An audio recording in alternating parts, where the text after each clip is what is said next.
What's going on, everybody? Welcome back to Redriveraviation. Hope you guys had a fantastic day today, and today I have a very exciting fleet by type video for you guys. Today we're going to be going over all my aircraft in the country of Mexico, and this is a really cool assortment of aircraft. I believe we have 13 here, and I'm really excited to dive into these, and I hope you guys are as well. So, really cool fleet of aircraft right here. Like I said, we have 13 of these. I believe we have 4 Aeromexico, 3 Viva Aerobuses, and 6 Volarises. So, a really nice assortment of aircraft for a variety of reasons. I'll talk about that a little bit more towards the end of the video, but we have several aircraft to get into here, so I hope you guys are excited for it. And without any further delay, let's get started. I also want to give a huge shout out to Aviation J777X for suggesting this fleet by type video. Please get him to upload, guys. I'd love to see the man upload. It's been way too long since he's made an airport video or a review or something like that, so please get him to upload. Go to his channel, get him to subscribe, because I would love to see him start uploading again. But nevertheless, here's our fleet of aircraft. So as you guys can see right here, we have 13 of them, a really nice assortment, and let's just jump into each and every one of them. So I hope you guys are excited for this, and without any further delay, let's get started with all of these.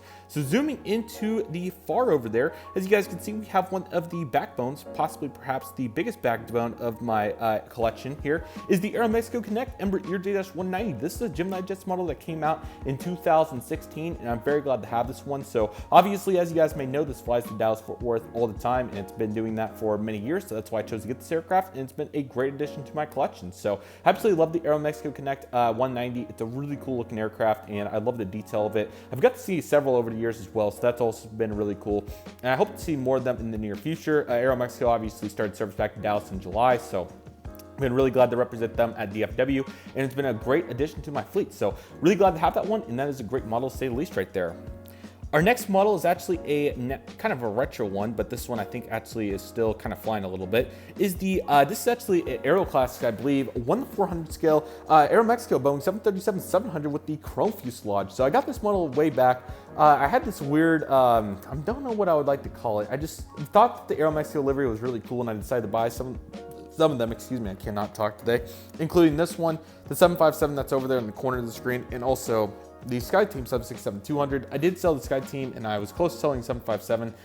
You know, they were great assets. I just didn't have, you know, the purpose was there because they were neat planes, but at the same time, I kind of do and don't regret the 767-200. I decided to take the 757 off because it's a cool aircraft, and we'll get to that one more in a moment. But this one was also up for debate at a time, but it's still a cool aircraft, and you never know when you can utilize it. It's will be a great addition to great planes once I put it in there, because it was on the bottom shelf, and I kind of forgot about it, to be honest. But it's still a really cool aircraft. I'm very glad to have it, and I certainly will be utilizing it in the future.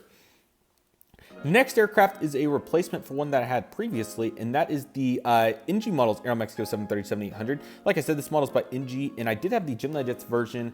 Oh boy, I had it for a long time. I think I had it from 2016 as well up until 2021. I think I sold it last year on Facebook. So now I have the NG models version, which is fantastic. This is a really nice model and fulfills all my desires of an Aeromexico 737-800.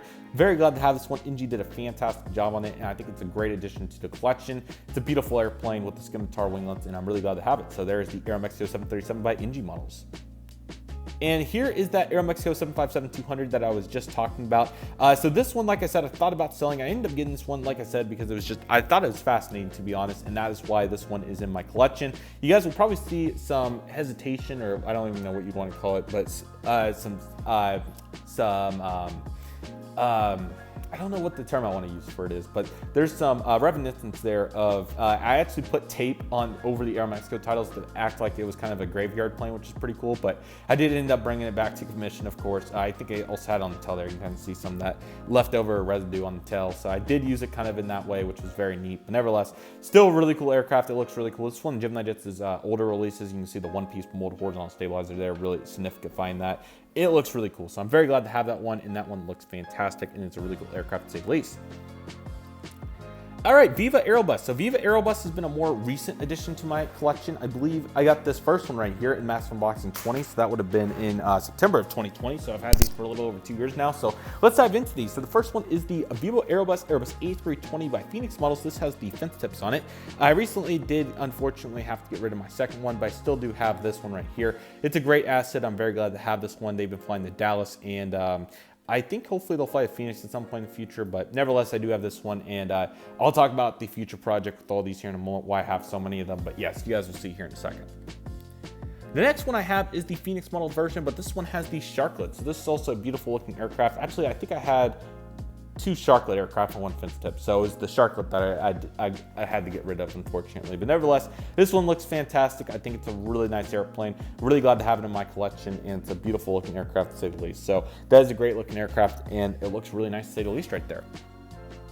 The last Viva Aerobus I have, I got it in December 2020 or January 2021, or somewhere around there, is the A321neo. This is the Aero Classics version that came out a couple years ago. It's a really nice model for the most part. It's got some great details on it. I think the horizontal stabilizer came broke, but that's a minor deal. But really cool with the green engines and winglets. That is really cool compared to the red over there on your left with the 320.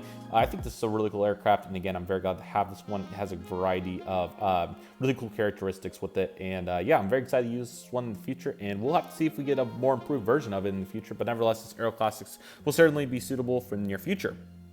So yeah, I have a variety of Volaris aircraft here. It kind of wasn't intentional, but it kind of just happened, if that made sense, and I'll kind of explain each and every one as we go throughout here. So let's dive into these. So the first one I have is the A320 with the fence tips. This is a GeminiJets release. I got this in September 2020 as well from Mass Unboxing X, which was several of these.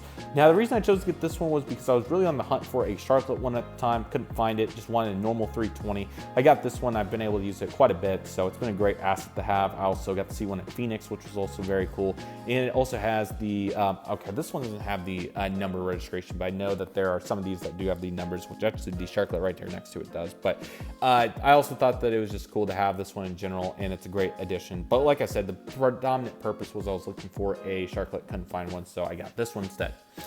As you guys can see, I did end up getting a Shotcut in Massive Unboxing 16, I believe it was last year. This is the Volaris A320 with the Shotcuts. Like I said, I got this one in Massive Unboxing 16, and I've been looking for one for a very long time, so I'm very glad I was able to get one off a Waffle Collectibles restock. This is a really great asset to have, and I've been able to utilize it Phoenix, Dallas, Reno, and the whole 9 yards. So beautiful plane. Aero Classics did a really good job on this one as well, and I'm very glad to have this. So great model right there. I believe this was my first Volaris aircraft. Sorry, I'm trying to get the tripod not to sputter so bad when I move it. I probably should just do cuts. I might do cuts next time. Let me know what you guys think, but trying to get a little bit of a better angle. Sorry, guys. I will probably go back to handheld, but I thought the tripod was nice and stable, but not very stable when you're moving it. Anyways, here's the Volaris Airbus A320 with the Neo engines right here. So, A320 Neo, I should say, the Lopez aircraft. I'm sorry, that's not Lopez, that's Las Rivas Gali. Lopez, I was thinking of that because there's a city, of course. So anyways, here's the Volaris A320 with the classic engines there. So this is a really cool aircraft as GeminiJets did this one. I believe this was this the first A320 Neo for Volaris? I think it was. This is November 528 Victor Lima. So I got this one because obviously I was looking for a 320 Neo Massive Unboxing 2. I'm cranking it back there to 2019, and I got this one, like I said, to get me a Volaris aircraft because I needed one. So that's the main intention of having this one, and I still utilize this because they still fly into a variety of places. Really nice livery, and it looks really good. Here's been the workhorse as of late. This is the Volaris A320 Neo with the purple engines. Aero Classics released this one in January or February of 2021, somewhere in that ballpark, so that's why I have this one. It's a really good looking aircraft. They fly to several airports, the 3 that I already listed, and many others, so really glad to have this one. It's a very commonplace one for Volaris, and it's a very cool aircraft to say the least right there. Also in Massive Unboxing 10, Massive Unboxing X, I got the Volaris A321. This is a great addition to the fleet as Volaris has quite a few of these, to be honest. I'm glad to have this one. It's actually a Phoenix model, which is really cool. I also thought it was unique to get a Phoenix A321. I believe this is still the only one I have to today, so really glad to have this one. It's a cool aircraft. The Phoenix mold is rather unique to say the least, especially that landing gear. Let me see if I can get you guys a view of that so you guys can see what I'm talking about. There we go.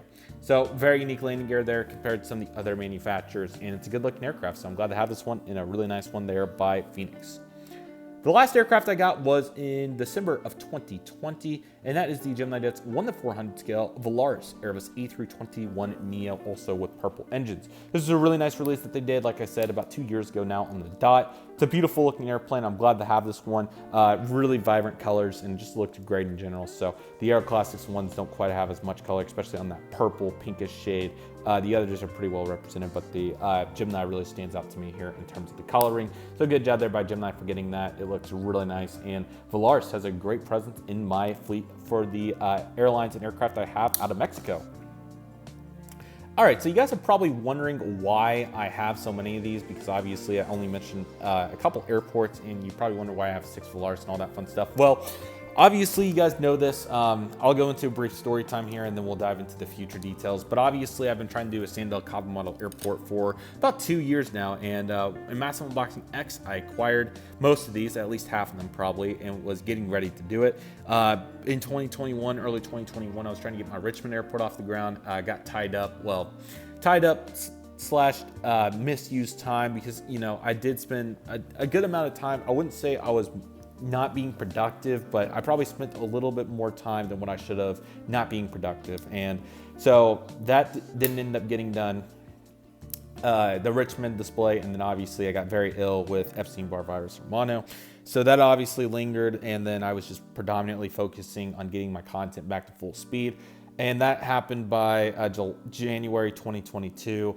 And by that point, I think I was still, there was still a couple of elements like trip ports and that sort of thing that I was trying to get consistent.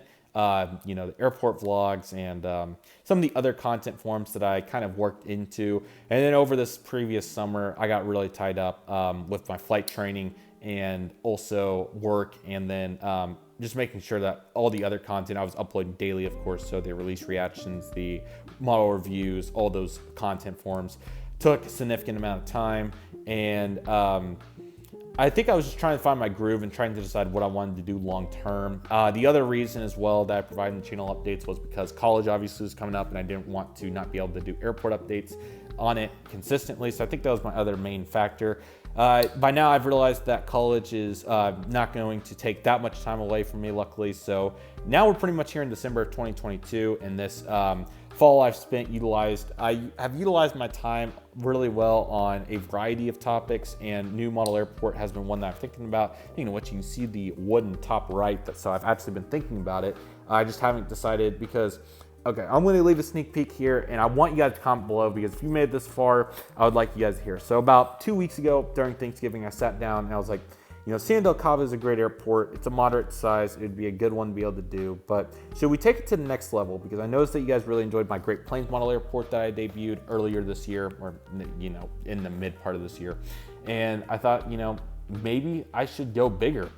And I looked at the flight schedule for the Cancun International Airport, CUN, and I realized that I'm only a couple of international planes away from being able to realistically do that. You know, I'm still a couple short, probably another Aeromexico or two, and yeah, especially, you know, there's like an Air France 333 and some different ones, but Cancun's a realistic aspiration for my fleet. So I want to hear in the comment section, would you guys rather see Cabo or Cancun? Now, Cabo's a really nice airport. It's a moderate size. Consistency would certainly be there.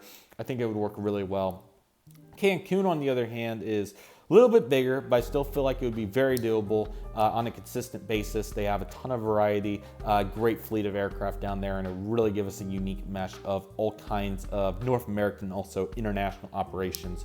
It would by far be probably my most diverse airport updates regular basis. So I also could maybe do one of each and see what people like better. But yeah, I've been thinking about that the last couple of weeks, and I think by the end of the year here, I'll decide which way I want to progress, and hopefully in the near future, because glad that finally got a new airport with Great Plains going, but I really would like to have another new airport going, because I've talked about this for a long time. I know I probably have several viewers from Mexico that would like me to have a Mexico airport, and just viewers everywhere that would like to see some diversity on my channel. I would like to learn about it myself, and you know, it's a pretty cool place. So let me know what you guys like to see. I also really would like to still do Richmond too, even though it's a smaller airport, still a cool one, or possibly, you know, have a reassessment and see if you guys would rather see a different airport that's mid-sized. A couple that have floated around my head have been Providence, Spokane, Washington's another cool one, Boise, Idaho Falls, kind of something in the Northwest region, but I think Northeast is where we need to go first. Providence, big one, really cool airport. I did a one-off on it too, so I know a little bit about it. So Providence would be a cool one. Trying to think of some others real quick. Windsor Locks, Bradley's another one that's pretty cool. Similar setup up there. That would be nice. Yeah, there's several options up there. Buffalo, New York's another airport that's around in that area. So kind of looking for a moderate airport that's not going to get boring. Something comparable to probably the likes of, probably somewhere in the ballpark of variety in terms of Orange County, but there would be some regional jets for sure at this airport. Yeah, something similar to the likes of like Reno, Orange County. Pensacola is a little small for my preference. And then Dallas is obviously our massive project, Phoenix as well. And then whatever I end up doing with these Mexico airports. And then at some point we'll have another US airport in the itinerary. I hope to have all this worked on, but currently trying to get some grooves figured out and everything before I get going on that. But I think we're doing really good here. I hope you guys enjoyed today's video. A really nice fleet of aircraft and just kind of going into details of why I have all these. And in the near future, I'll do my Canada fleet as well, because there's quite a few aircraft there and maybe we can expand into Canada. We shall see. But with that being said, that will do for today's video, everybody. Thank you guys so much for watching. I really hope you guys enjoyed today's video. My name is Redriveraviation. I want to thank you guys so much for watching. Take it easy, everybody. Stay safe. Trust the process. Do what you love and love what you do. My name is Redriveraviation. I want to thank you guys so much for watching, and I'll see you guys soon as Redriveraviation is signing off.